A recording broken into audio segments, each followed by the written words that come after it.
Começando o estudo de hoje, nós continuaremos no nosso trabalho do Livro dos Médiuns. Nós estamos no capítulo 25 das evocações, perguntas sobre as evocações, que é o item número 282. Bom, o que nós temos lido até agora é exatamente por que, como fazer, de que forma fazer nessas relações de comunicação com o mundo espiritual, quem evocar, qual a linguagem utilizar e tudo mais. Nós vamos entrar agora falando também sobre a utilidade das evocações vulgares, de nós solicitarmos as explicações dos espíritos ainda numa condição mais inferiorizada ou numa condição comum, diferentemente daqueles que se encontram numa condição mais elevada. Então, conseguimos compreender as diversas nuances desse trabalho de comunicação com o mundo espiritual. Agora Kardec apresenta para nós, nesse item 282, perguntas sobre as evocações, apresenta para nós 37 perguntas que foram feitas aos espíritos instrutores sobre essa questão, que a gente pode imaginar que Kardec tenha se baseado nelas para poder elaborar todas as orientações que ele nos passa até agora. Então a gente começa no item, na primeira pergunta: por que alguém pode alguém evocar os espíritos sem ser médium? Então é uma pergunta interessante, porque normalmente nós trazemos uma explicação ou trazemos uma impressão de que numa reunião mediúnica todos devem ser médiums, todos devem ser espíritas, devem ser conhecedores dessa técnica, dessa comunicação. Mas o que Kardec apresenta para nós é exatamente o contrário. Responde ele: todos podem evocar os espíritos. Se os evocados não puderem manifestar-se materialmente, nem por isso deixam de se aproximar e ouvir o evocador. Então, o próprio Kardec, a gente lembra, ele é a referência dessa pergunta, porque ele mesmo, não sendo médium, como ostensivo, ele acabava então utilizando recursos de outras pessoas que tinham a mediunidade ostensiva para atenderem às suas solicitações. Então o próprio Kardec já era o exemplo maior dessa situação. E um outro detalhe também que é importante a gente considerar é que muitas vezes nós temos essa ideia equivocada de que, por exemplo, se você precisa de uma ajuda no momento de aflição, você vai ao centro espírita, vai a uma igreja, vai a um templo, e ali então você junta as suas mãos, muitas vezes de joelhos, solicitando a ajuda do mundo espiritual, seja por intermédio dos espíritos, seja por intermédio de um anjo, de um santo, de Jesus, do próprio Deus. Então nós vamos até aquele ambiente acreditando que ali eles estarão concentrados e ali poderão nos atender. Sendo que o próprio Jesus já falava, que quando 2 ou mais estivessem reunidos em seu nome, lá ele estaria. Ou mesmo nós sabemos que basta nós entrarmos em sintonia com o plano espiritual e enviarmos as nossas solicitações, as nossas súplicas, os espíritos nos atenderão dentro daquilo que é possível para as nossas necessidades. Então, se não houver um médium do lado para que o espírito possa se comunicar, ele estará perto, enviando as suas vibrações, enviando as suas ideias, que muitas vezes nós não percebemos de uma forma muito clara, pelo fato de não termos essa sensibilidade, ou mesmo não estando presente nesses ambientes considerados sagrados, ambientes especiais. Então, nós nunca estamos sozinhos, nunca estamos desamparados e nunca deixamos de ser ouvidos. Basta apenas que nós tenhamos a confiança de que essa comunicação existe e que nós estamos sempre junto a esses espíritos que nos orientam, que nos querem bem de alguma forma. Por isso, então, qualquer pessoa pode evocar, em qualquer lugar, quantas vezes quiser, pode enviar os seus pensamentos ao plano espiritual, sejam eles de que natureza forem, mas então o atendimento, ao auxílio de que nós necessitamos virá ou virão de acordo com as nossas necessidades. Item número 2. O espírito evocado atende sempre ao chamado? A resposta a isso depende das suas condições, porque há circunstâncias em que não pode fazê-lo. Aqui a gente já entra então nas comunicações propriamente ditas, não mais naquelas em que os espíritos atendem a nossa solicitação e não respondem por falta de recursos, no caso o médium, mas então a gente fala sobre as reuniões mediúnicas propriamente ditas. Nós solicitamos então a presença de um espírito, solicitamos que eles nos respondam ou nos atendam de acordo com os nossos pedidos, e aí então pode ser um espírito instrutor, pode ser um espírito familiar, pode ser um espírito comum, apenas que nos trará instruções sobre as suas condições, e também nos atenderão de acordo com o seu conhecimento. E aí então nós fazemos a evocação. E a pergunta é, o fato de evocarmos, eles sempre responderão? A resposta dos espíritos então é que isso depende das suas condições, porque há circunstâncias em que não pode fazê-lo. E aí então essas circunstâncias, essas condições que nós comentamos, já até falamos sobre isso, Kardec desenvolve aqui no item número 3. Quais as causas que podem impedi-lo? Aqui então a gente já vai para essa resposta que fica muito mais fácil, porque Kardec já traz aqui de uma forma pronta essas orientações dos espíritos. Então, primeiro, a sua própria vontade. Então, primeira coisa, o espírito vai responder de acordo com a sua vontade. Mesmo que ele saiba que está sendo evocado, mesmo que isso tenha sido feito um preparo prévio para a sua presença numa determinada reunião, ele vai responder ou não de acordo com a sua vontade. Muitas vezes não vai por uma falta de interesse sobre aquela pessoa que se encontra ali fazendo a solicitação, de acordo com as dúvidas que ele apresenta, né? De repente eu vou numa reunião, estão me chamando só para satisfazer uma curiosidade a meu respeito. E nós sabemos que no plano espiritual, grande parte dos espíritos não é espírita. Espíritos comuns, com suas próprias crenças, espíritos com suas próprias convicções, espíritos bem-humorados, espíritos mal-humorados. Então a gente faz uma solicitação, eu queria muito que determinado espírito se fizesse presente no nosso meio. E o espírito fala, não quero, não estou à vontade, não sou espírita, não estou interessado em nenhum tipo nada daquele tipo de conversa. E aí então ele não se faz presente. Então primeiro pela sua própria vontade.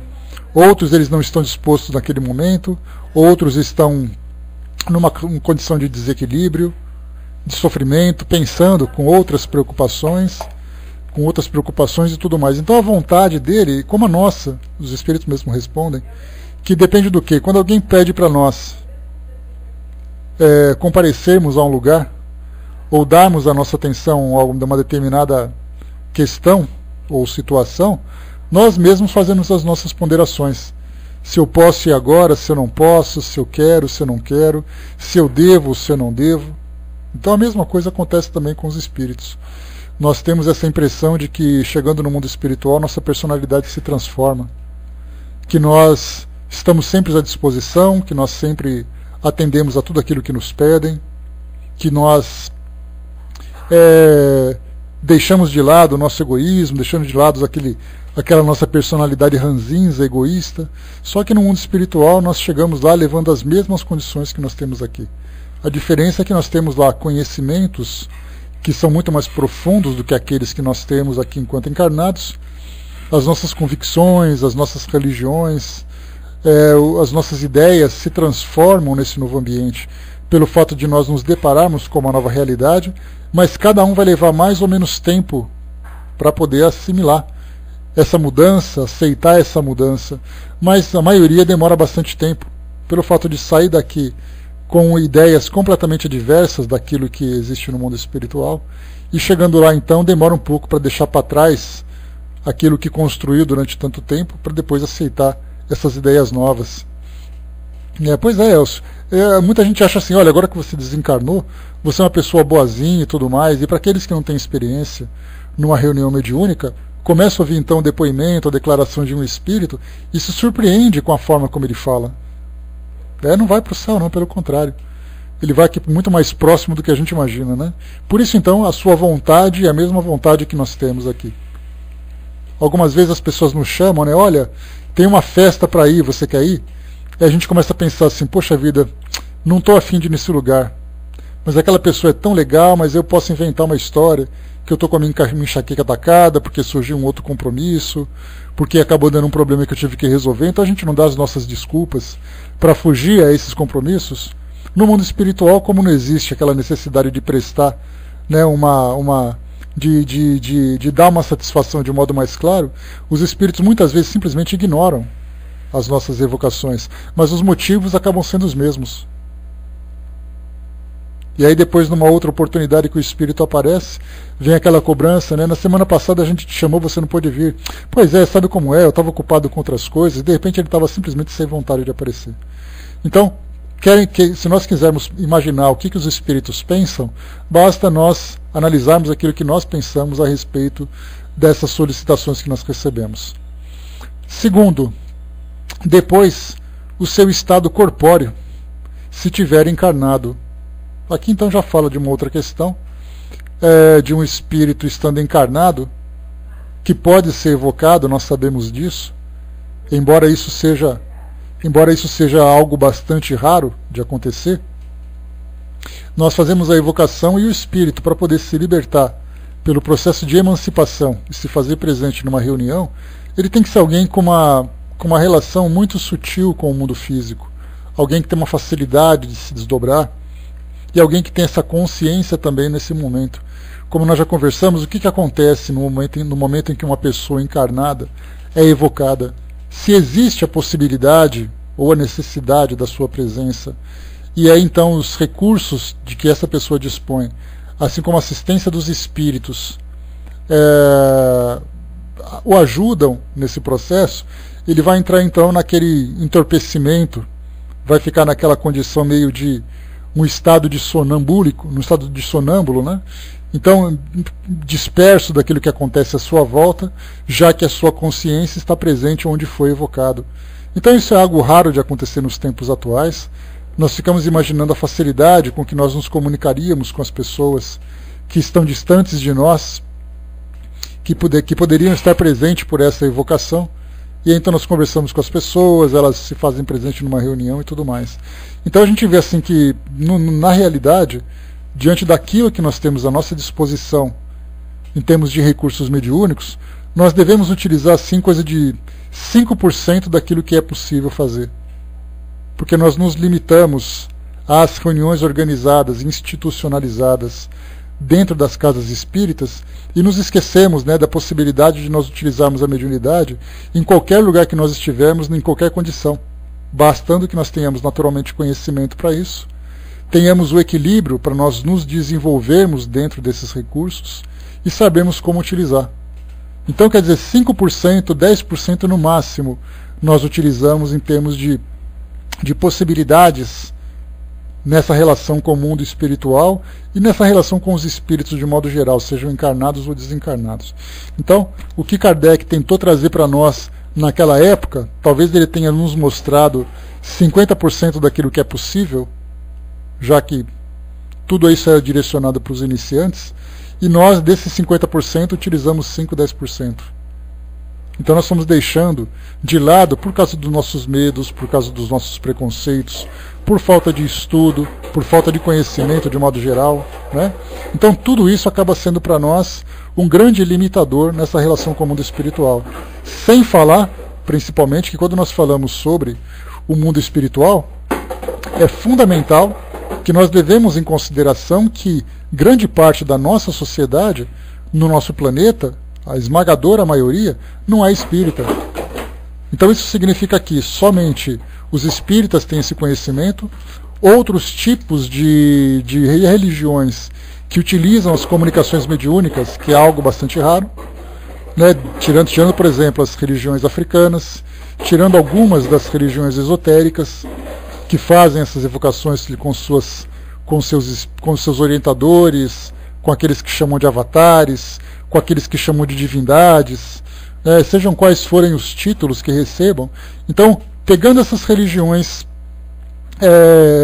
de tradições africanas, mais a doutrina espírita, mais essas religiões esotéricas, mais os médiums que individualmente fazem as suas evocações, o restante do planeta está completamente alheio às possibilidades da mediunidade. Então a gente vê assim o desperdício que existe ainda com o mundo espiritual. E o Elcio colocou ainda, né, que mesmo assim nos detemos às reuniões mediúnicas.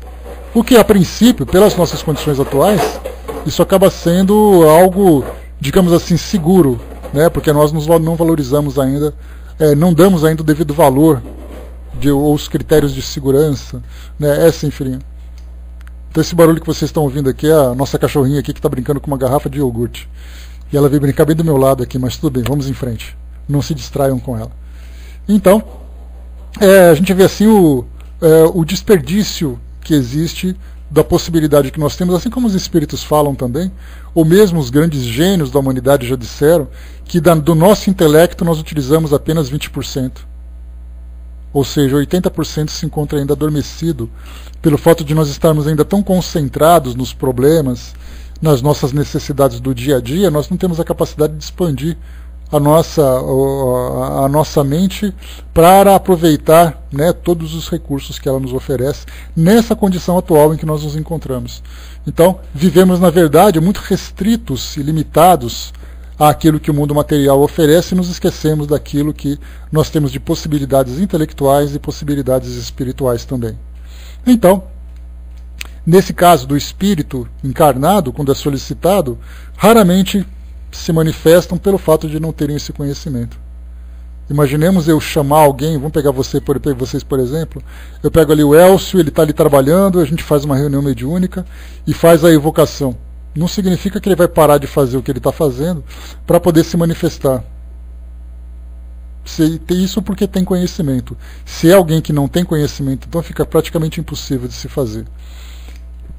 Próximo, as missões de que tiver encarregado ou ainda a falta de permissão para tanto que lhe pode ser negada. Então as missões que estiver encarregado, é como se alguém ligasse para você em seu celular e você falasse, olha, não posso te atender agora, mais tarde eu volto a te ligar. Então pelo fato de, pois é, né, Brás? Pelo fato de nós termos muitas ocupações, ou os espíritos terem muitas ocupações no plano espiritual, assim como nós temos as nossas próprias ocupações, é natural que no momento em que se faz uma evocação nós não tenhamos condições para isso. O que é interessante, Kardec fez uma experiência que relatou na Revista Espírita, ele combinou com uma pessoa que naquele dia à noite ele seria evocado. E a pessoa então foi para sua casa, deitou em sua cama e ficou ali à disposição. Foi feita a evocação, essa pessoa então se manifestou na reunião. Mas ali a gente vê que foi criado, né, uma situação experimental onde todas as possibilidades foram ali organizadas para que isso desse certo e de fato deu. Agora, quando se faz uma evocação numa condição diversa, nós podemos imaginar, por exemplo, nessa situação de fazer evocação de uma pessoa encarnada, voltando àquele tópico anterior, você tem alguém na sua família que se encontra no estado de coma, problema de saúde grave, e aí então faz a evocação daquele espírito numa reunião mediúnica e ele vem conversar com as pessoas. Será que a gente já viu uma situação possível dessa? Dentro das possibilidades mediúnicas isso é viável, mas dentro das condições das pessoas ninguém pensa em fazer isso, né? Ou não confia, ou não acredita, ou não vê possibilidades disso acontecer. Mas é uma situação. E nesse caso dos espíritos ocupados, podem não atender naquele momento, mas poderiam depois. Quando existe a possibilidade, eles se manifestam, ou então quando há falta de permissão, que pode ser negada. E aí Kardec vai explicar um pouquinho mais abaixo sobre essa questão que a gente vai compreender, então a gente passa e vai adiante. E continua. Há também espíritos que não podem jamais se comunicar. São os que ainda pertencem, por sua natureza, a mundos inferiores à Terra. Então a gente já fala aqui daquela diferença dos espíritos da nossa condição, dos espíritos numa condição mais elevada e numa condição mais inferiorizada. Nessa condição inferiorizada, a gente lembra que não é só uma questão de valores, é uma questão também de compreensão, de conhecimento. por que um espírito de um mundo inferior se manifestaria numa reunião mediúnica? Qual seria o proveito disso?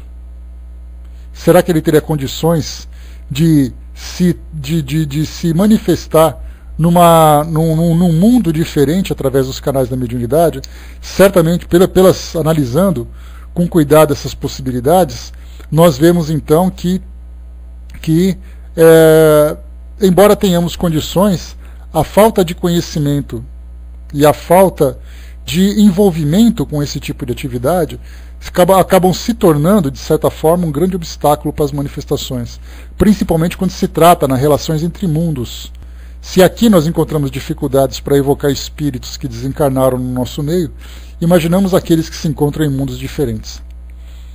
E continua, os que se encontram em globos de punição também não podem comunicar-se, a menos que tenham permissão superior, só concedida em caso de utilidade geral. E aí a gente pode imaginar aqueles indivíduos que viveram no nosso mundo, mas que, de certa forma, pelo fato de demonstrarem grande perversidade, demonstrarem um egoísmo bastante cristalizado dentro de si mesmo, são então levados para um exílio para que possam se refazer. A gente fica imaginando que tipo de espíritos seriam esses. Talvez, por exemplo, esses grandes ditadores que viveram no nosso meio, como Pol Pot, como, por exemplo, Saddam Hussein, como, por exemplo, Adolf Hitler e tantos outros que a humanidade já registrou pela sua crueldade, né, e pela destruição que promoveram. E aí então nós temos a vontade de conversar com um espírito desse. Imaginemos assim aquele grupo mais voltado para as investigações, pensam assim, olha, nós gostaríamos de conversar com um espírito nazista que viveu ali no alto escalão. Não precisa ser necessariamente Adolf Hitler. Podemos pegar qualquer um daqueles comandantes nazistas que viveram naquele período da Segunda Guerra Mundial, e aí então gostaríamos de conversar com eles para saber qual é o seu estado, se por acaso o seu pensamento se modificou, se por acaso eles tiveram alguma evolução, ou se continuam ainda estagnados naquela mesma condição. E aí então nós fazemos a evocação. E aí recebemos a orientação, ou muitas vezes somos simplesmente ignorados, mas se o grupo é bem estruturado e tem boa instrução, acaba recebendo a orientação dos espíritos que auxiliam no trabalho, de que aquele espírito não pode se manifestar porque não tem permissão para isso. Já que o fato de nós fazermos uma evocação é por mera curiosidade, ainda que seja por uma questão instrutiva, nesse caso não é o momento disso acontecer. E aí então existe a negativa feita diretamente, ou adiamento dessa manifestação. Os espíritos dizem que naquele momento não é possível, mas que futuramente isso será, já que o espírito passa por modificações enquanto ele se encontra naquele exílio e tudo mais. Por isso, então, não tem autorização para isso, né? O Elcio colocou, né, tem conhecimento, mas não utilizarão devidamente, né? Assim, né? E até porque também as próprias comunicações, ou então as instruções que eles trarão, não terão utilidade geral, vamos dizer assim. São apenas aquela meia dúzia de pessoas que fazem parte daquele grupo que tem ali o interesse em conhecer aquele espírito. E aí então começa a avaliar os prós e os contras, né? O que essa meia dúzia vai auxiliar na humanidade de modo geral, não vai ter nada, então não tem por que fazer nenhum tipo de concessão. E continua. Para que um espírito possa comunicar-se, é necessário que tenha atingido o grau de evolução do mundo em que é chamado, pois, do contrário, será estranho à cultura deste mundo e não disporá de meios de comparação para exprimir-se. Não se dá o mesmo com os que são enviados em missão ou expiação aos mundos inferiores, pois esses possuem a cultura necessária para responderem. Então, nesse caso, a gente lembra sempre, né, que um espírito que se encontra num mundo inferior, numa condição ainda primitiva, eles não têm qualquer conhecimento sobre o mundo espiritual, não têm qualquer conhecimento sobre as possibilidades de comunicação. Seria mais ou menos, né, utilizando assim um paralelo meio fantasioso, a visita, né, a suposta visita que nós recebemos de alienígenas. A questão seria que se nós encontrássemos com seria uma relação muito mais perturbadora do que construtiva. E muitas vezes, colocando um espírito em contato com com outros mundos ou com outras dimensões, no caso, por exemplo, a espiritual, seria muito mais perturbador. Tanto é assim que nós vemos que entre nós, aqui do nosso planeta, quando se fala em fantasma, quando se fala em assombração, quando se fala em espíritos, já provoca aquele efeito, para a maioria, muito negativo, porque tem um grande medo disso tudo. Então a pergunta é, por que os espíritos vão se manifestar se nós temos pavor deles? A partir do momento que nós vamos nos esclarecendo e desenvolvendo, né, o nosso conhecimento sobre essa relação e sobre a realidade espiritual, tenhamos a certeza de que essa relação com o mundo espiritual será muito mais frequente, muito mais aberta, será muito mais produtiva do que aquilo que nós temos hoje. Kardec, quando ele começou a apresentar para nós o mundo espiritual pela perspectiva espírita, isso porque o mundo espiritual sempre esteve presente na história da humanidade. Nós temos ali a Bíblia, que traz para nós muitas relações com o mundo espiritual, mas sempre de uma forma miraculosa, divina, demoníaca, fantasiosa, seja lá qual for a condição dessa comunicação. Outras relações também, os espíritos sendo rotulados como divindades, como demônios, como desequilíbrios mentais, né, tantos adjetivos que nós podemos colocar. E aí então os espíritos, quando começaram a se manifestar de uma forma mais clara, e Kardec conseguiu organizar uma base científica para analisar essas presenças, até hoje, passados quase 160 anos, né, deixa eu ver aqui, 57 são 156 anos, 156 anos, não, deixa eu ver, 156 anos do lançamento do Livro dos Espíritos, um século e meio depois, nós encontramos ainda uma enorme resistência por parte da nossa sociedade. Aceitam, por exemplo, as manifestações, a comunicação com os familiares, as curas espirituais, a ideia da reencarnação como uma possibilidade bastante interessante diante daquilo que nós vivemos hoje. Mas a gente pensa assim, então começa a estudar de uma forma muito mais profunda. As pessoas já pensam, não, eu tenho medo, eu não quero fazer. Então aceitam a ideia, e nós vemos isso de uma forma expressa, de uma forma muito clara, na televisão, novelas, filmes, reportagens, entrevistas, que falam sobre essas questões do sobrenatural, mas ninguém procura, por exemplo, estudar. Então nós vemos que a audiência na televisão, que é medida, por exemplo, numa cena de novela, em que acontece uma manifestação espiritual de uma forma muito intensa, a audiência sobe. Quando surge um filme no cinema em que milhares e milhares ou milhões de pessoas vão assistir, e a gente fala no mundo todo, basta ver, por exemplo, o filme Ghost, o estrondoso sucesso que fez desde aquele tempo, lá no começo da década de 90, quando ele foi lançado, até os tempos atuais, isso não se refletiu em presença das pessoas nos centros espíritas. O mundo todo assistiu, um sucesso absurdo, todo mundo se fantasiando de encontrar o amor perdido pelo processo de morte, depois ali pelas manifestações, mas ninguém ousa conhecer mais esse universo. Por isso então nós vemos que os espíritos desejam, mas nós não estamos preparados, e por isso a permissão dessas manifestações, de um modo geral, acaba sendo bloqueada. A gente vê que são casos isolados de manifestações que acontecem, sabe-se lá por quê, não adianta a gente querer especular, tentando imaginar por que alguns espíritos podem e outros não podem, por que os espíritos se manifestam, por exemplo, num casarão abandonado, e os espíritos não se manifestam na nossa casa. A gente vai dizer graças a Deus. Mas por que tem essa diferenciação? Porque existem regras para que isso aconteça, regras que fogem da nossa compreensão. Mas futuramente, quando nós estivermos mais afinizados com essa possibilidade, certamente as evocações serão feitas com muito mais facilidade, e da mesma forma as manifestações também acontecerão com a mesma facilidade. Mas para isso há necessidade de um amadurecimento da nossa sociedade, algo que ainda vai demorar um pouco, pelo que a gente tem visto. Aqui no Brasil a gente diz assim, né, muitas pessoas são simpatizantes do espiritismo por verem esses temas com frequência na televisão, na leitura e tudo mais. Muito bem, fala disso na Europa, fala disso na América do Norte de modo geral, fala disso na Ásia. onde nós temos ali países, pessoas que nunca ouviram falar de doutrina espírita.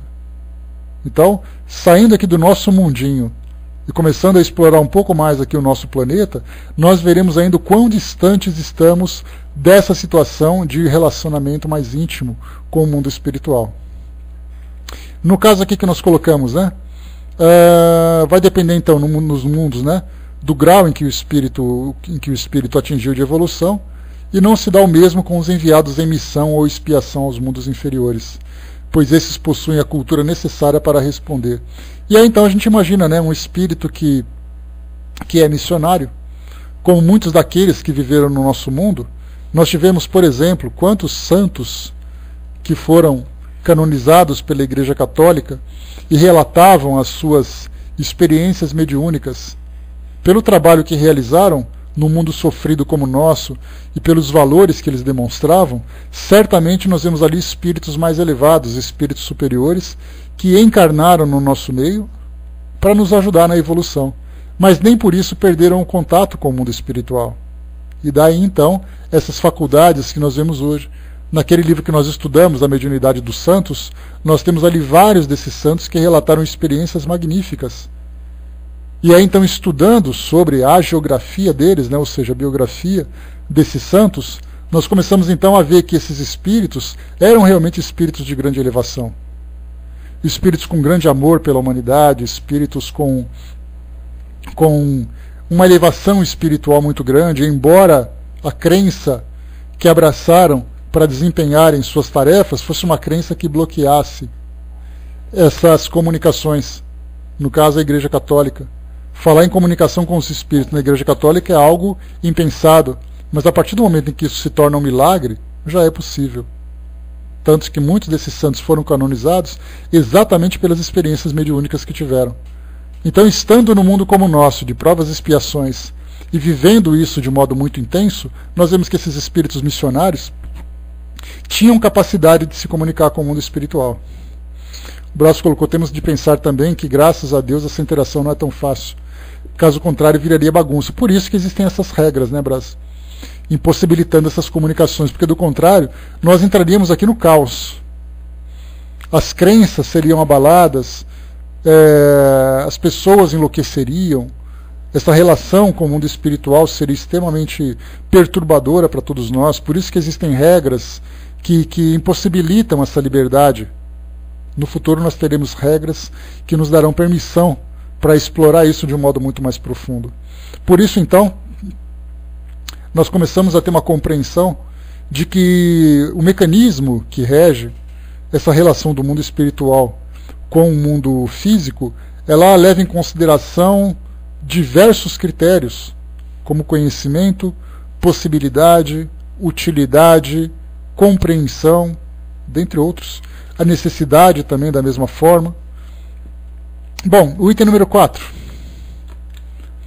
Por quais motivos pode ser negada a um espírito a permissão de se comunicar? Nós lemos aqui um pouco mais acima, que Kardec coloca aqui, segundo, né? Deixa eu ver aqui.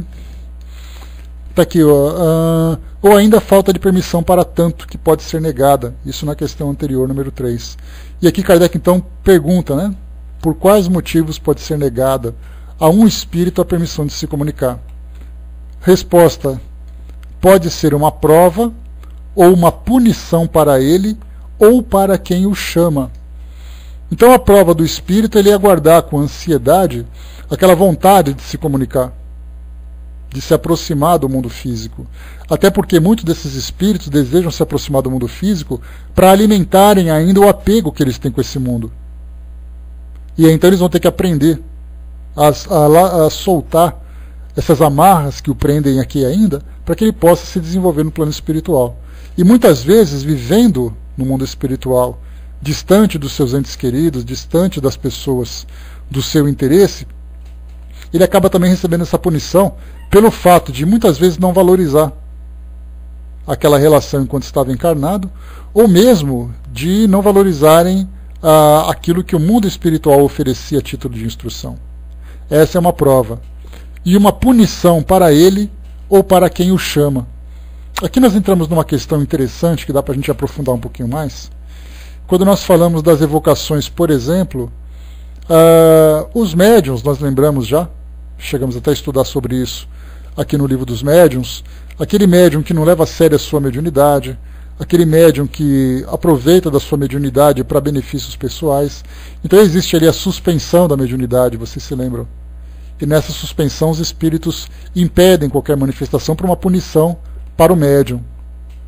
Para o espírito a mesma coisa. Mas no caso, por exemplo, de uma questão bastante específica, que é a comunicação com familiares desencarnados, as pessoas fazem peregrinações em centros espíritas, esperando uma comunicação dos seus familiares e tudo mais. O livro Por Trás do Véu de Ísis, escrito pelo jornalista Marcel Sotomayor, ele explora essa situação, mostrando famílias de espíritas e não espíritas que visitam casas espíritas de uma forma assim desesperada para receber uma comunicação e não recebem. E a pergunta é, mas por quê? Se eles insistem tanto e não recebem, e tem pessoas que vão uma única vez ao centro espírita, ou todas as vezes que vai ao centro espírita, recebe uma comunicação. Por que uns conseguem e outros não conseguem? Aqui a gente vai agora para uma leitura interessante, que aliás é um livro que eu quero estudar com vocês. Assim que acabar o estudo do livro dos médiuns, talvez a gente faça um estudo sobre esse livro, que ele é bem interessante, chamado Desafios da Mediunidade.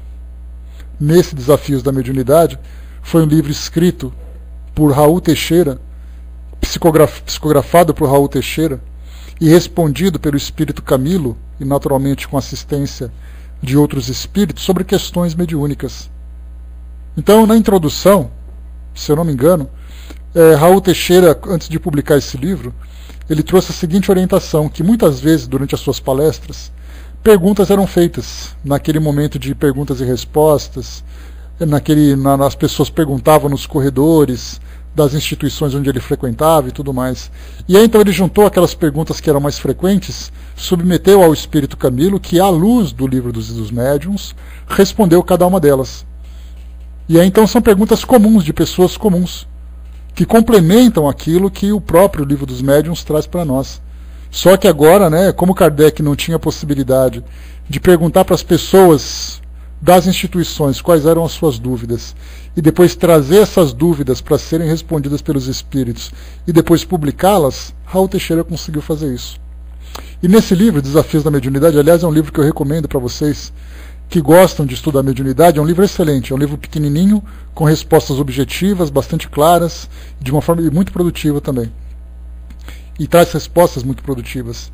Então, na pergunta número 69, foi perguntado aqui então, há sempre alguma possibilidade de um médium receber notícias ou mensagens dos familiares desencarnados de todos que a solicitam? A resposta: isso seria o caos nas relações mediúnicas. Caos porque todas as pessoas gostariam de contatar de alguma forma os seus mortos, e isso não é possível de modo geral e indiscriminado. Há de se levar em conta as condições em que se encontram muitos desencarnados. Condições de ebetamento. Ebetamento é desorientação, meio que um desequilíbrio mental, psicológico e tudo mais. Eu estou lendo o livro Desafios da Mediunidade, Frinho. Faz uma pausa aí. Então, condições de ebetamento, de inconsciência relativamente ao fenômeno que os alcançou, que no caso é o da morte, inconformismos e desconfortos diversos no além, por causa dos estilos de vida adotados no mundo corporal. Então fala das condições dos espíritos que desencarnaram em virtude das condições em que ele se encontra. Continua: devemos considerar as possibilidades da família, que nem sempre esteve atenta a essa realidade irrecorrível da vida, que é a morte, e por isso jamais tratou da questão com clareza ou com a importância devida, compartilhando crenças, ideologias ou crendices que a afastaram das necessárias reflexões em torno do pensamento. O desespero e a ansiedade por notícias de seus desencarnados nem sempre estão respaldados pelas leis do mérito. Olha só, falando sobre a lei do mérito. Tem família que nunca se preocupou com isso. Quando se falava, por exemplo, olha, você já ouviu falar, por exemplo, né, no mais famoso que a gente conhece, no trabalho do Chico Xavier, no trabalho que foi feito no Centro Espírita, num livro que foi publicado, a pessoa vai dizer assim, olha, para mim isso aí tudo é bobagem. Isso não me interessa, eu não quero saber, eu tenho raiva de quem sabe, para mim isso tudo é loucura, essas pessoas ficam mexendo com esse bando de espírito aí, nunca se sabe o que acontece, aí essa pessoa perde um ente querido e entra em desespero. Aí ele corre ao Centro Espírita e fala assim, olha, eu sempre fui contra, mas eu gostaria muito de receber uma comunicação. Pela lei do mérito, pela falta de interesse que essa pessoa sempre demonstrou, ela será punida por esse silêncio. Então essa é uma das possibilidades que nós vemos hoje, né? Então a gente vê que tanto para os espíritos existem impedimentos, como também para os encarnados. E continua, há de se pensar ainda nas habilidades mediúnicas de quem se apresenta com o propósito de veicular a mensagem dos mortos. Nem todo médium psicofônico ou psicógrafo está em boas condições, habilitado mesmo, para atuar nesse correio entre os dois mundos, de modo eficiente, visto que essa capacidade de filtrar e exprimir os elementos intelectuais, sentimentais e morais dos trespassados com propriedade é uma especialidade na área mediúnica. Nós já estudamos sobre a diversidade dos médiuns e vemos ali que há a necessidade de um médium muito bem preparado para facilitar essa comunicação, assimilar o pensamento dos espíritos. Tem médiuns que, por mais vontade que tenham, não possuem uma constituição orgânica que facilite essa assimilação, né, do pensamento através das relações perispirituais. Então não é pelo fato de querer que ele vai conseguir. O Fressoni colocou, se espíritos desequilibrados e carentes se comunicam nas sessões espíritas, por que nossos entes queridos não o podem? Porque os desequilibrados e carentes normalmente são encaminhados para tratamento, enquanto que os nossos entes queridos, dependendo das suas crenças e da sua própria família, como a gente colocou, não tem merecimento para isso.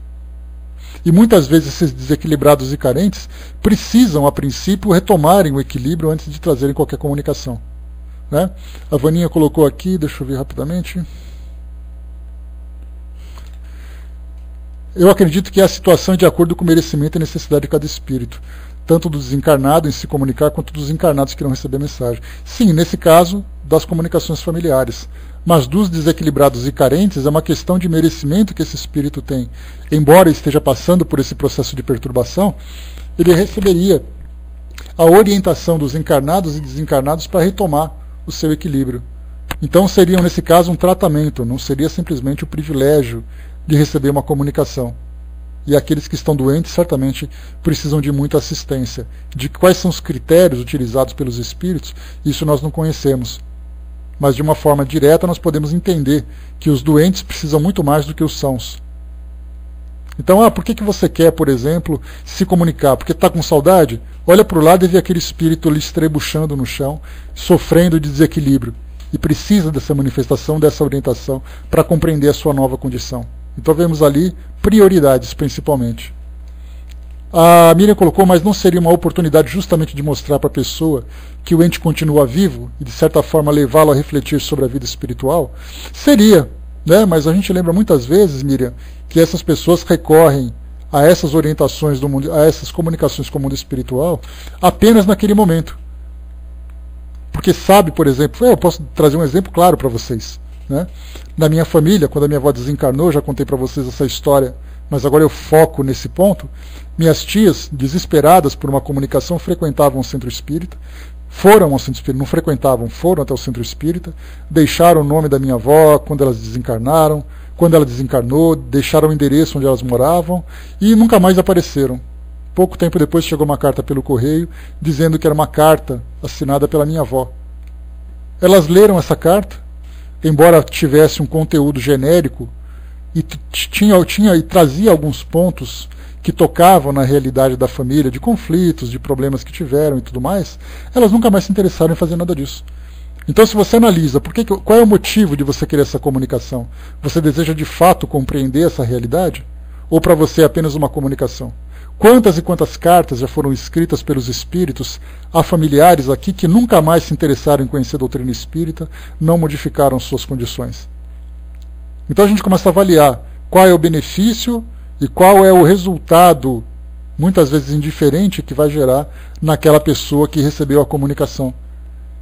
Dessas cartas que nós lemos, por exemplo, de Chico Xavier, e que viraram filme, que viraram livros e tudo mais, quantas daquelas famílias se interessaram em conhecer de uma forma mais profunda o mundo espiritual? Então, saber que a pessoa continua viva não é o suficiente.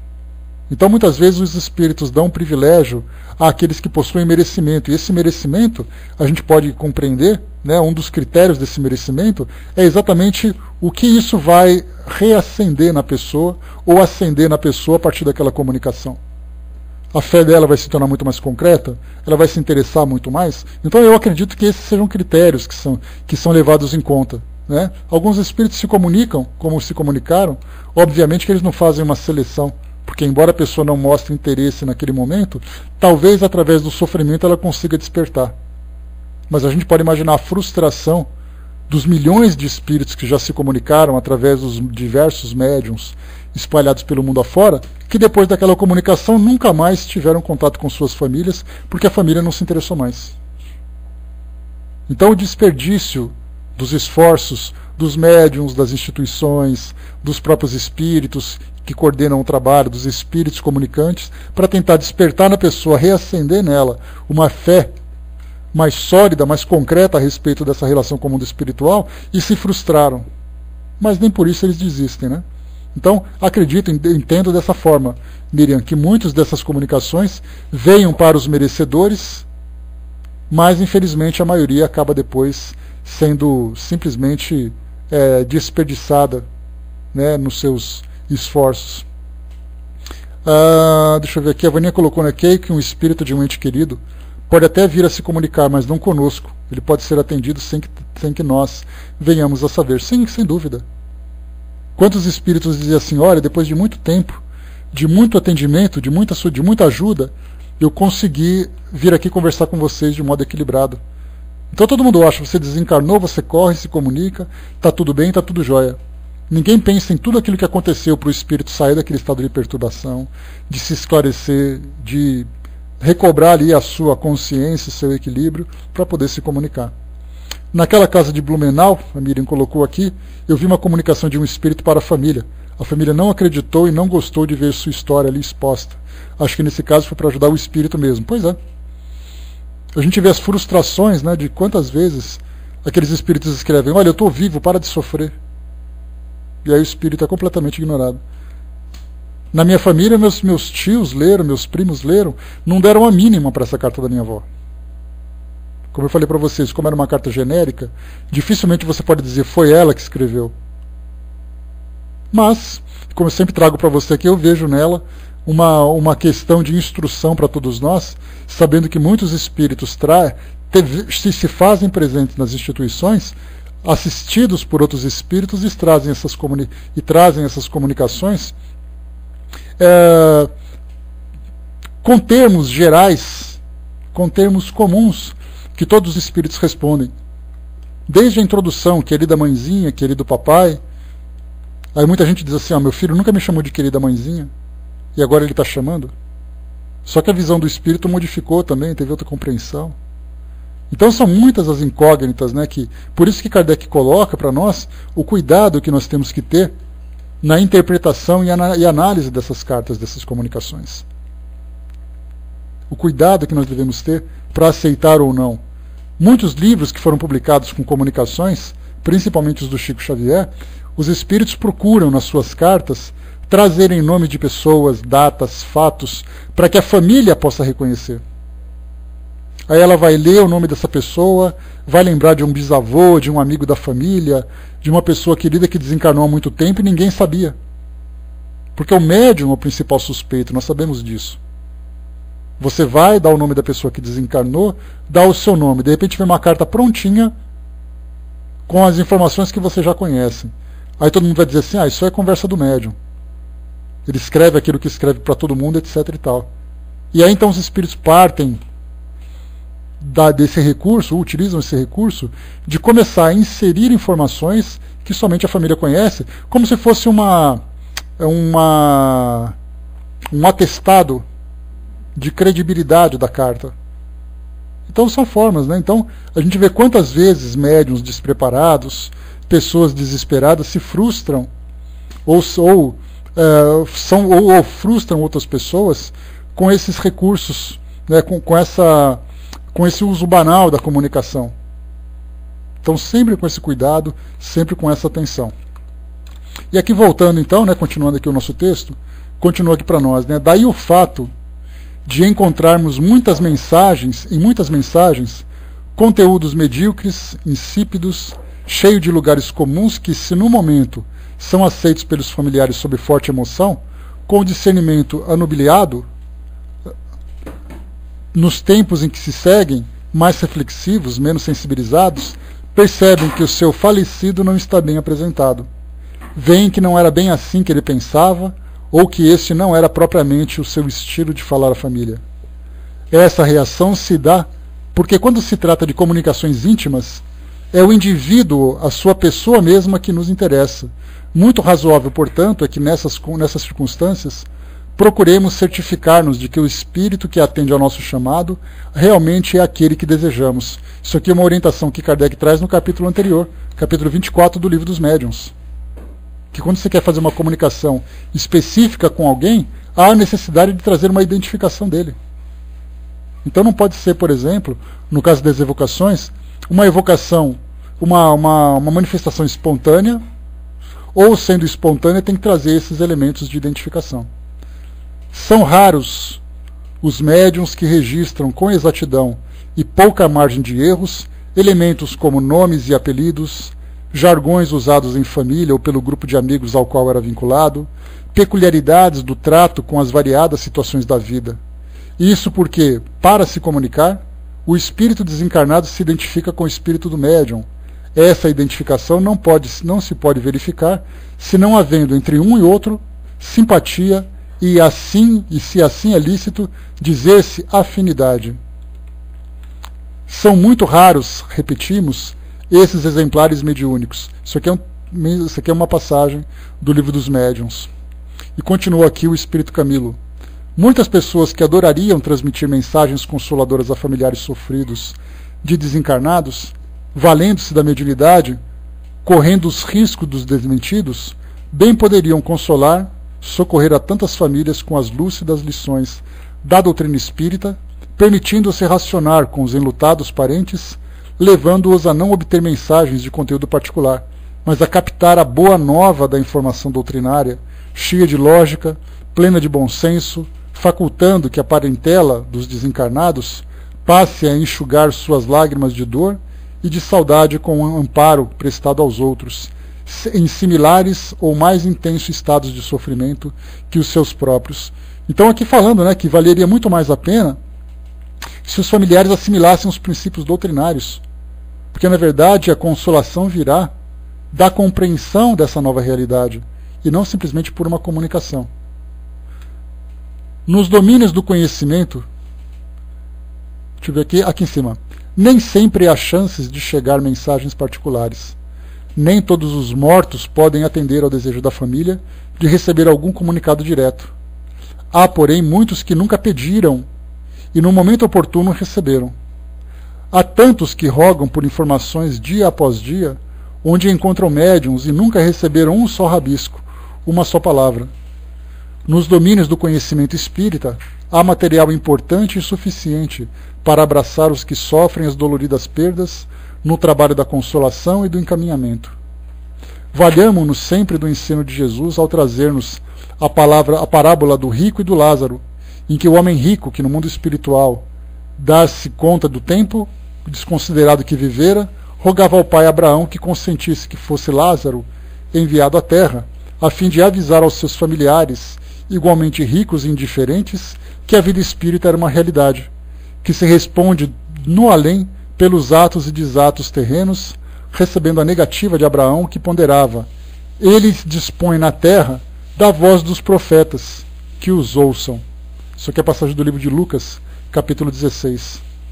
Hoje temos o Espiritismo como consolador, que, enquanto enxuga as lágrimas, põe suas mãos dos que apenas choram e sofrem a enxada, o ancinho, a pá, simbólicos, para que a dor os leve a aprender a servir, sob a compreensão de que há muita dor no mundo esperando pelo atendimento do amor. Então, resposta do livro Desafios da Mediunidade, do Espírito Camilo a respeito dessa questão, de por que alguns recebem e outros não recebem. Dúvida sobre isso, pessoal? Podemos ir em frente? Sobre punição para o espírito ou para os encarnados que impedem essas comunicações? Vamos em frente? Vamos lá, item número 5. Como os espíritos, dispersos no espaço ou em diversos mundos, podem ouvir as evocações que lhes são dirigidas de todos os pontos do universo? Resposta: frequentemente são prevenidos pelos espíritos familiares que vos cercam e que vão procurá-los. Mas ocorre nesse caso um fenômeno que é difícil de vos explicar, porque ainda não podeis compreender o modo de transmissão do pensamento entre os espíritos. O que posso dizer é que o espírito evocado, por mais distante que esteja, recebe, por assim dizer, o impulso do pensamento como uma espécie de choque elétrico que chama a sua atenção para o lado de onde vem o pensamento a ele endereçado. Podemos dizer que ele entende o pensamento como na terra entendeis a vós. Aqui não adianta a gente querer explicar o inexplicado, mas a gente pode imaginar que esses espíritos compreendem que existe um pensamento direcionado a eles. É como se uma faixa, como se entrássemos em sintonia e fizéssemos ali uma conexão. Seria quase que uma ligação de um celular. Você tecla um número específico de uma pessoa e, pelo fato daquela sintonia ser direcionada especificamente para uma frequência, ele acaba então atendendo do outro lado. E aqui nós vemos várias possibilidades. Então é feita uma evocação de um espírito e o espírito muitas vezes se manifesta. Então nós temos aqueles que não se manifestam e temos aqueles que se manifestam. Quando se manifestam, nós temos ali algumas possibilidades. Então imaginem, por exemplo, que eu estou ali na casa da Vaninha, nós dois fazendo o estudo agora, aí eu tenho que sair correndo para resolver alguma coisa. E a Vaninha fica aqui na sala conversando com vocês. Isso porque caiu o microfone, né? Aí então alguém faz uma pergunta para mim, a Vaninha pega o celular correndo e liga: André, estão te perguntando isso. Aí eu falo: então fala isso, isso, isso. E a Vaninha escreve como se fosse eu. Temos, nesse caso, uma situação em que muitos desses espíritos, pelo fato de se comunicarem com facilidade pelo pensamento, entram em contato com aqueles que são os dirigentes do trabalho para transmitirem uma informação. Porque a maioria das vezes que nós nos comunicamos hoje são comunicações que chegam para nós de uma forma espontânea através de uma mensagem. Então não existe o diálogo como nós tínhamos com Kardec nessa época. Os diálogos são feitos principalmente com os espíritos que sofrem. Porque aí você vai conversar com o espírito, ele vai contar a sua história, você vai levar algum tipo de orientação, de esclarecimento. Então existe o diálogo. Mas no caso, por exemplo, de uma comunicação, alguém chega para mim e fala assim: olha, tem alguém lá no centro espírita querendo saber notícias suas. E eu falei assim: então me faz uma gentileza, escreve isso, isso, isso, isso, isso. Aí muita gente vai ver aquilo que eu escrevi, entre aspas, mas com uma linguagem que não é minha. Abraço, Balk. Daí então a dificuldade que existe nessa identificação com a minha personalidade naquela comunicação. As informações são verdadeiras. A forma como elas foram passadas acabam sendo diferentes. Então eu vou... Chega para nós ali, por exemplo, uma reunião mediúnica, onde não estão presentes espíritos muito elevados em termos de filosofia, em termos de conhecimento espiritual. E aí então, na reunião mediúnica, o grupo pede o seguinte: gostaríamos de receber uma instrução sobre o tema tal que nós estamos desenvolvendo em nosso trabalho. E aí então os espíritos trabalhadores já entram em sintonia mental com outro espírito: por gentileza, nos ajudem aqui nessa mensagem. Aí então o espírito fala: então copia aí, tal, tal, tal, e começa a passar pelo pensamento, sem necessidade de estar presentes. Daí então a gente vê que o recurso do pensamento no mundo espiritual é algo para nós inimaginável. Seria mais ou menos como se nós pegássemos hoje a tecnologia que nós temos, de celulares, de computadores, de satélite e tudo mais, e fôssemos há 500 anos, conversar na Esquadra de Cabral sobre essa questão. No futuro nós teremos GPS, internet, teremos videoconferência, teremos celulares, você pode falar de qualquer lugar, você pode falar com a sua mãe daqui da sua caravela, que ela está lá fazendo o pão de Portugal lá para você. Ele vai falar assim, isso aí tudo é fantasia. Então, da mesma forma que a tecnologia que nós temos hoje é uma ilusão, é uma fantasia para o passado, a ideia do pensamento para nós é algo que nós apenas especulamos, porque é algo que foge completamente à nossa realidade. Nós não temos parâmetros aqui no nosso mundo hoje para poder medir a intensidade desse recurso do pensamento e aquilo que ele viabiliza quando sendo utilizado pelos espíritos que têm compreensão sobre esse recurso. É a mesma coisa. Nós podemos muitas vezes, de uma forma muito mais profunda, falarmos que seria como você chegasse numa tribo de selvagens, uma tribo de índios lá no meio da Amazônia que não teve contato com a civilização e começar a falar de internet para eles. Falar de genética, falar disso, falar daquilo, completamente alheios a isso porque não faz parte da sua realidade. Por isso, então, nós temos ali que o pensamento é um recurso extremamente poderoso. Né? Pois é, Balk, vamos aguardar. Né? O máximo que nós temos hoje do pensamento é a parte da telepatia. E ainda assim é uma telepatia que é potencializada pelas fantasias dos filmes de ficção. Quando você pega, por exemplo, telepatas de filmes como X-Men, por exemplo, né, os mutantes, que possuem esse recurso de fazer coisas com o pensamento, e aquilo que existe de mais mirabolante, né, de explodir coisas, de levitar, de movimentar, de se comunicar, de ler o pensamento, etc. e tal. A gente começa então a criar uma realidade a partir dessas fantasias. Se os espíritos podem fazer isso ou não, é algo que nós vamos compreender no futuro. Ou muitas vezes podem fazer isso e muito mais. Tudo depende do quê? Da compreensão. Então, o futuro do nosso mundo, a partir desse princípio da evolução que nós estamos vivendo hoje, que é fazer com que o nosso mundo seja um mundo de regeneração, saindo do mundo de provas e expiações, nós chegamos a conversar sobre isso semana passada, quando nós falamos sobre o que nos espera no futuro. Aí falamos de doenças que serão erradicadas, sistemas de governos e educacional que serão muito mais justos, a nossa justiça, as nossas leis se modificarão para algo muito mais verdadeiro, muito mais baseado no amor e na fraternidade do que na punição. Nós temos a nossa ciência que vai desenvolver um conhecimento muito mais profundo para facilitar a nossa vida. A nossa sociedade vai se tornar mais tolerante, mais paciente, mais caridosa. E tudo isso vai fazer com que o mundo espiritual se aproxime muito mais também. Então não é uma mudança que vai acontecer apenas no nosso mundo. A nossa relação com o mundo espiritual também vai se transformar. Nós teremos mais sensibilidade para perceber o mundo espiritual, os diálogos, a presença será muito mais constante. A nossa relação será muito mais estreita, porque a relação do nosso mundo não será uma relação perturbadora, de espíritos sofredores, de espíritos que passam por expiações, mas serão de espíritos amigos. Porque hoje nós não podemos ter essa comunicação, essa liberdade, como nós falamos no início, pelo fato de muitos espíritos que desencarnaram terem ainda suas mágoas, suas frustrações, seus desejos de vingança. Então, se eles pudessem voltar e aproveitar a condição em que eles se encontram, estando numa dimensão invisível, eles utilizariam esse benefício muito mais para poder se satisfazer e buscar vingança do que para nos ajudar.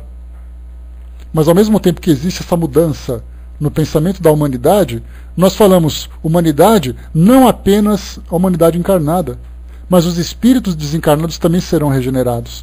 Né? Os interesses serão mais coletivos, exatamente, Miriam.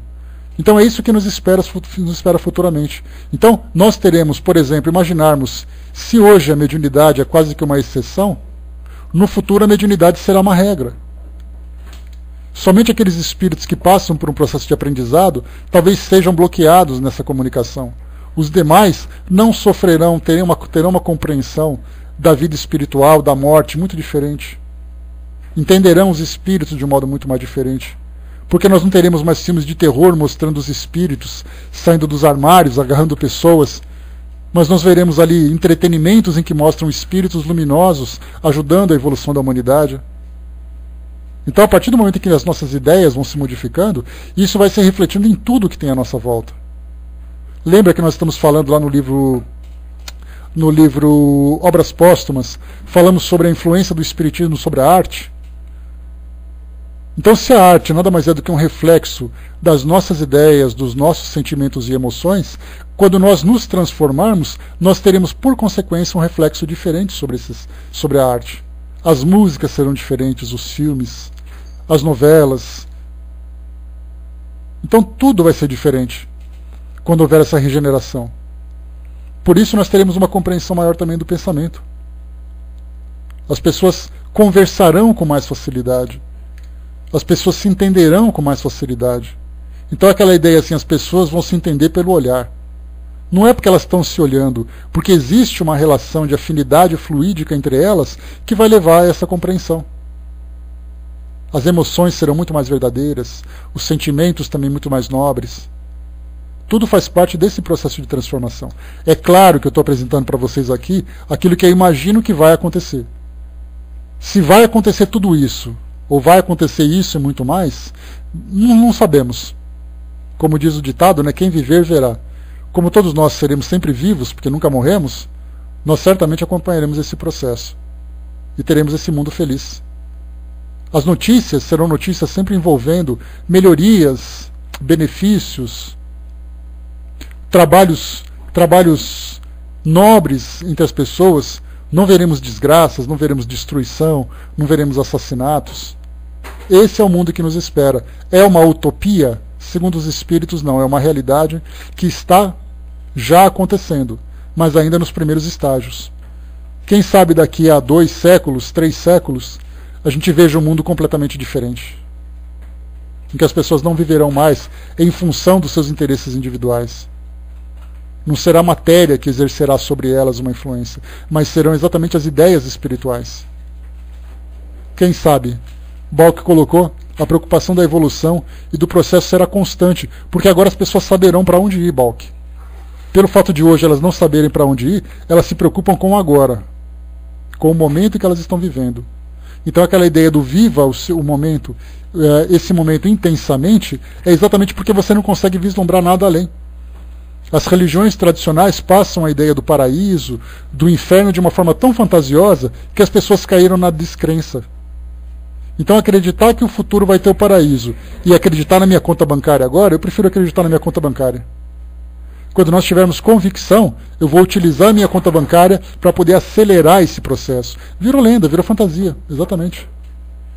Então é esse o mundo de regeneração que nos espera. Vamos aguardar para ver. Porque pelo menos aquilo que os Espíritos trazem para nós, a título de instrução, é falando sempre isso. Sejam confiantes que ainda tudo vai melhorar, as coisas vão ser diferentes e tal. E a gente pode então imaginar que num laboratório as descobertas farão com que doenças incuráveis sejam tratadas, com que situações hoje possam ser transformadas pela tecnologia. Doenças, muitas delas serão erradicadas. Aquela ideia assim, olha, uma célula cancerosa está surgindo em mim, toma esse comprimido que melhora. Isso porque a pessoa ainda traz algum tipo de desequilíbrio. Porque se ela estiver equilibrada, com as suas contas em dias, digamos assim, com o processo de regeneração, ela não terá mais por que refletir no seu corpo físico os desequilíbrios dos seus pensamentos, os desequilíbrios de suas culpas. Não haverá necessidade de uma regeneração através da dor, de uma expiação através da dor. Tudo isso, então, a gente vê, será, né? E tudo isso que a gente trouxe é o espelho daquilo que nos espera. Pelo menos é o que a gente imagina. O Balk colocou, enfim, a vida será levada com mais seriedade. As pessoas vão viver fazendo a vida valer a pena, né, Balk? Porque sabe que vivendo a vida bem, ela terá um futuro garantido. E a Miriam colocou para a gente finalizar, e quantas coisas boas já estão surgindo agora, mas nos fixamos tanto nas coisas ruins que não nos reparamos, né? Pois é, a mídia, né, nós vivemos assim um mundo que vive muito em cima do espetacular. Uma mídia muito tendenciosa a valorizar aquilo que nos provoca choque. No futuro, até mesmo a mídia vai se transformar. Vamos aguardar, né? Como quem viver verá, todos nós veremos então com toda certeza. Pessoal, paramos por aqui. Nós estamos na questão número 5, passaremos para a questão número Ainda tem uns 5 aqui ainda que a gente vai continuar depois. Questão número 5 do item 282. Então a gente volta a fazer o número 5 para pegar aqui a segunda parte, que tem uma outra questão complementando esse item.